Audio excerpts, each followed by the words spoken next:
Hello students, आज हम देखेंगे कि कैसे premium on issue of share को कैश फ्लो स्टेटमेंट में एडजस्ट करते हैं।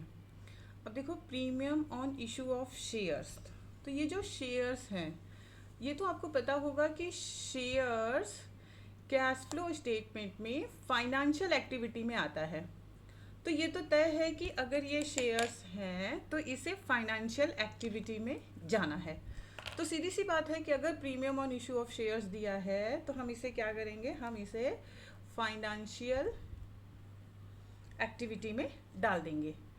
अब क्वेश्चन ये उठता है कि ये premium on issue of shares दिया कहाँ है क्वेश्चन में।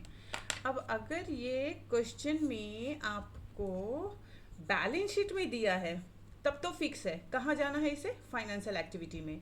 लेकिन अगर यही आपको एडजस्टमेंट में दिया हुआ है तो फिर कहाँ जाएगा। तो ये आपको तो पता होगा कि एडजस्टमेंट में अगर कोई भी चीज़ दी हुई है तो उसकी डबल एंट्री बनती है।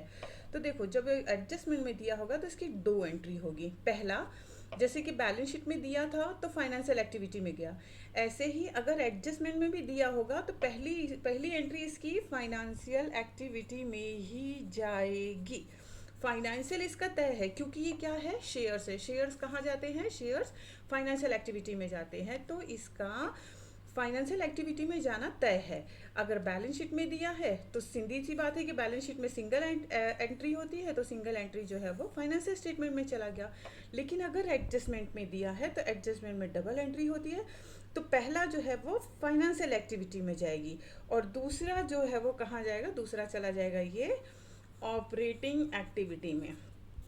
आपको ये बात भी बहुत अच्छे से पता होनी चाहिए कि कैश फ्लो स्टेटमेंट में जितने भी एडजस्टमेंट हैं उसकी एक एंट्री तो ऑपरेटिंग में तय है। फिर से समझ लो, कैश फ्लो स्टेटमेंट में जितने भी एडजस्टमेंट होंगे उसकी एक एंट्री ऑपरेटिंग में तय है, आपको दूसरी आइडेंटिफाई करनी है। और अगर एक आपको आइडेंटिफाई हो जा रही है, जैसे शेयर है, शेयर को तो फाइनेंशियल में ही जाना है, तो आपको एक एंट्री अगर आइडेंटिफाई हो गई कि ये फाइनेंशियल में ही जाएगा तो दूसरी ऑटोमेटिकली ऑपरेटिंग में ही जाएगी। सो इसकी एक एंट्री जाएगी फाइनेंशियल एक्टिविटी में और दूसरी एंट्री जाएगी ऑपरेटिंग एक्टिविटी में। Thank you.